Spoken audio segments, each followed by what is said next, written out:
നമസ്കാരം പ്രിയപ്പെട്ട പ്രേക്ഷകരെ. മോഹൻലാൽ എന്ന നടന്റെ 65ാമത്തെ പിറന്നാളാണ്. എനിക്ക് തോന്നുന്നു അടുത്ത കാലത്തിടയിൽ മോഹൻലാലിന് തന്നെ ഏറ്റവും കൂടുതൽ സന്തോഷിക്കാൻ കഴിയുന്ന ഒരു പിറന്നാളായിരിക്കും ഇപ്പോൾ വരുന്നത്. കാരണം തുടരും എന്ന ചിത്രം അത്രമേൽ ഗംഭീരമായി തിയേറ്ററിൽ ഓടിക്കൊണ്ടിരിക്കുകയാണ്. നമ്മൾ മോഹൻലാൽ എന്ന് പറയുന്നത് മോളിവുഡിന് ആരാണ് എന്ന് ചോദിച്ചു കഴിഞ്ഞാൽ ഒറ്റ ഉത്തരവേ ഉള്ളൂ, അത് മോളിവുഡ് ആണെന്നുള്ളതാണ്. മലയാള സിനിമ നിൽക്കുന്നത് ആ തോളിന്മേലാണ്. അതുകൊണ്ടാണ് ആ തോള് ചരിഞ്ഞിരിക്കുന്നത് എന്നൊക്കെ പല സംവിധായകരും പറയാറുണ്ട്. എത്രയോ സംവിധായകരല്ലേ 1979 തൻ്റെ സുഹൃത്തുക്കളോടൊപ്പം ചെയ്ത തിരുനോട്ടം എന്ന സിനിമയിൽ നിന്ന് 1980 വരുമ്പോൾ മഞ്ഞിൽ വിരിഞ്ഞ പൂക്കൾ എന്ന സിനിമയിൽ ഫാസിൽ കണ്ടുപിടിച്ചൊരു പ്രതിനായകൻ, അതിനുശേഷം നായകനായി വന്ന് 47 വർഷത്തോളം മലയാളി പ്രേക്ഷകരെ വിസ്മയിപ്പിച്ചുകൊണ്ടിരിക്കുന്ന ഒരു അതുല്യ പ്രതിഭാ താരം. വാക്കുകൾ കൊണ്ട് വർണ്ണിക്കാൻ കഴിയാത്ത മോഹൻലാലിന് 1000 ജന്മദിനാശംസകൾ നേരുകയും കൂടിയാണ്. പക്ഷേ ഈ സമയത്ത് ഒരു ചോദ്യം വല്ലാത്ത രീതിയിൽ വരുന്നുണ്ട്. കാരണം തരുൺ മൂർത്തി ചിത്രമായ തുടരും വലിയ രീതിയിൽ ഹിറ്റായിക്കൊണ്ട് മുന്നോട്ട് പോയിക്കൊണ്ടിരിക്കുകയാണല്ലോ. സ്വാഭാവികമായും മോഹൻലാൽ ആരാധകർ ഏറ്റവും കൂടുതൽ മോഹൻലാലിനോട് പറയുന്ന കാര്യം ടെംപ്ലേറ്റ് സംവിധായകർ, അതായത് തൻ്റെ വിശ്വസ്തരായ ഒരുപാട് വർഷങ്ങളായി സിനിമകൾ ചെയ്യുന്ന, തനിക്ക് അധികം ഹിറ്റുകളൊന്നും അധികം നാളുകളായി തരാത്ത സംവിധായകരുടെ കൂടെ പോയി സിനിമ ചെയ്യല്ലേ ലാലേട്ടാ, പുതിയ പിള്ളേരുടെ കൂടെ പോ, തരുൺ മൂർത്തിയെ പോലെ പുതിയ പിള്ളേരുടെ കൂടെ പോ എന്ന് പല നാളുകളായി പറയുന്നുണ്ട്. എനിക്ക് തോന്നുന്നു ഈ ഓപ്പറേഷൻ ജാവ, സൗദി വെള്ളയ്ക്കൊക്കെ കഴിഞ്ഞ സമയത്ത് തൊട്ട് തന്നെ തരുൺ മൂർത്തിയുടെ പേര് ഇങ്ങനെ വന്നുകൊണ്ടിരിക്കുന്നുണ്ടായിരുന്നു. അങ്ങനെ തരുൺ മൂർത്തി മോഹൻലാൽ ചിത്രം വന്നപ്പോൾ പോലും വലിയ പ്രതീക്ഷയൊന്നും ലാലേട്ടൻ ആരാധകർക്കില്ലായിരുന്നു. പക്ഷെ തുടരും കയറി അങ്ങ് കൊളുത്തി കാട്ടുതീയായി മാറിക്കൊണ്ടിരിക്കുകയാണ് അല്ലേ ഇപ്പോഴും. അതുകൊണ്ട് തന്നെയാണ് മോഹൻലാൽ ആരാധകർക്ക് മോഹൻലാൽ എന്ന നടൻ യുവ സംവിധായകർക്കൊപ്പം സിനിമ ചെയ്യണമെന്നുള്ള ആഗ്രഹം കുറച്ച് നാളുകളായി തുടങ്ങിയിട്ട്. കാരണം അവർക്ക് മോഹൻലാലിനെ എങ്ങനെ കാണണം എന്നുള്ളത് അവർക്കറിയാം. പുതിയ പിള്ളേരാണ്, അവർക്ക് എങ്ങനെ ലാലേട്ടനെ അവതരിപ്പിക്കണം എന്നറിയാം എന്ന് മോഹൻലാൽ ഫാൻസ് ഗ്രൂപ്പിലും മോഹൻലാലിൻ്റെ പോസ്റ്റിന് താഴെ കമൻറ്റുകളായിട്ടും ഒക്കെ ഒരുപാട് ആയിരക്കണക്കിന് കമൻറ്റുകൾ വന്നിട്ടുണ്ട് അല്ലേ. മോഹൻലാൽ വരുന്ന പ്രോജക്ട്സ് തന്നെ അതിന് ഉദാഹരണമല്ലേ.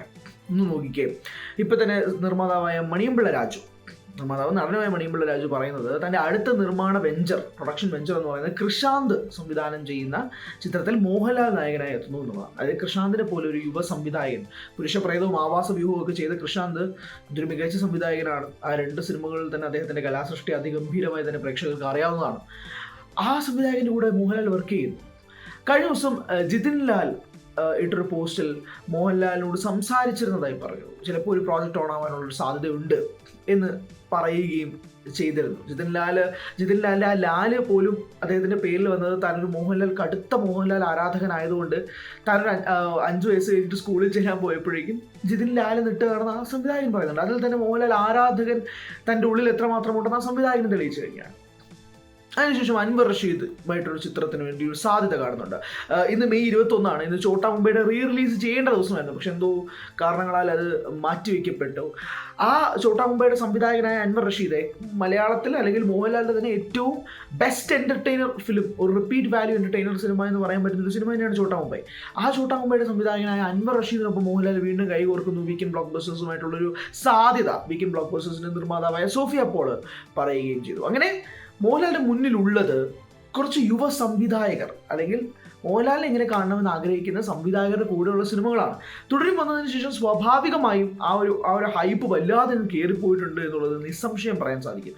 ഇപ്പോൾ മോഹൻലാൽ കഴിഞ്ഞ ദിവസം തീർത്തത് ഹൃദയപൂർവ്വം എന്ന സിനിമയുടെ സെറ്റിൽ വെച്ച് പാക്കപ്പായി സത്യനന്ദിക്കാടിൻ്റെ സംവിധാനത്തിൽ ഹൃദയപൂർവ്വം ഒരുക്കുന്നു. പക്ഷേ സാധാരണ ഒരു സത്യനന്ദിക്കാട് സിനിമയാണോ എന്നൊക്കെ ഡൗട്ട് തോന്നി പോകുന്നുണ്ട്. കാരണം സെറ്റിൽ സ്റ്റണ്ട് സിൽവ ഉണ്ട്, ഹെലികോപ്റ്ററിനൊപ്പമുള്ള ചിത്രം സത്യനന്ദിക്കാട് പോസ്റ്റ് ചെയ്തിട്ടുണ്ട്. അങ്ങനെ ഒരുപാട് ഒരു സാധാരണ ടിപ്പിക്കൽ സത്യനന്ദിക്കാട് കുടുംബചിത്രമാണോ ഇത് എന്നുള്ളതാണ്. മാളവിക മോഹനാണ് നായികയായിരുന്നത്, സംഗീത് പ്രതാപും ഉണ്ട് ചിത്രത്തിൽ. അങ്ങനെ അതൊരു പ്രോമിസിങ് സിനിമയായിട്ട് മാറുന്നുണ്ട്.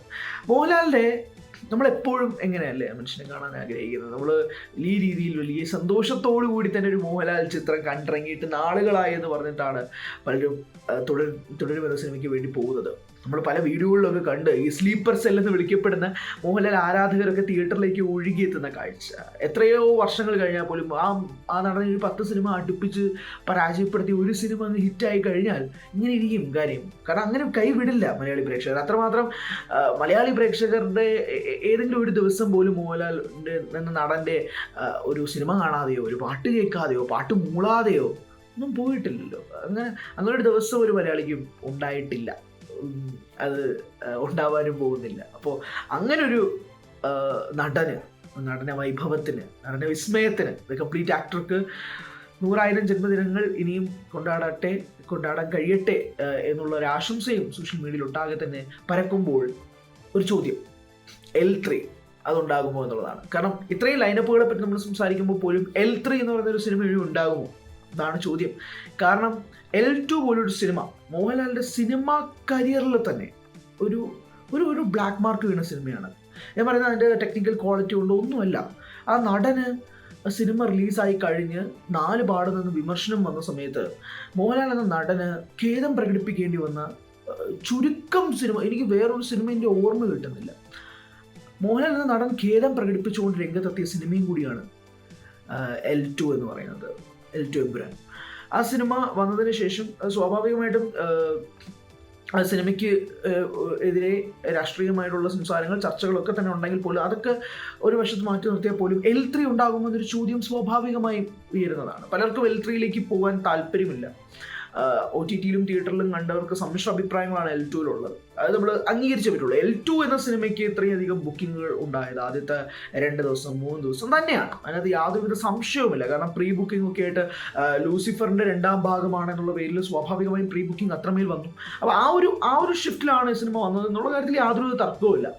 അതുകൊണ്ട് തന്നെ L3 വരുമോ എന്നൊരു ചോദ്യമുണ്ട്. കഴിഞ്ഞ ദിവസം നിർമ്മാതാവായ ആന്റണി പെരുമ്പാവൂർ പറഞ്ഞത് L3 ഉണ്ടാകും എന്നുള്ളതാണ്. അതേ ഒരു കൺഫർമേഷൻ ആയിട്ട് തന്നെയാണ് പറഞ്ഞത്. L3 ഉണ്ടാകും, L3 സംഭവിക്കും എന്ന് തന്നെയാണ് ആശീർവാദ് സിനിമാസിൻ്റെ ബാനറിൽ ഉള്ള നിർമ്മാതാവായ ആന്റണി പെരുമ്പാവൂർ പറഞ്ഞത്. അപ്പോൾ നിർമ്മാതാവ് L3 ഉണ്ടാകുമെന്ന് പറയുന്നു എന്ന് വെച്ചാൽ പോലും നിലവിലത്തെ സാഹചര്യത്തിൽ അത് തൊടാൻ തയ്യാറാകുമോ എന്നുള്ളതാണ് ചോദ്യം. കാരണം L2-ന് വേണ്ടിയിട്ടുള്ള കാത്തിരിപ്പ് പോലെ പ്രേക്ഷകർക്ക് L3യിലേക്ക് ഇല്ല.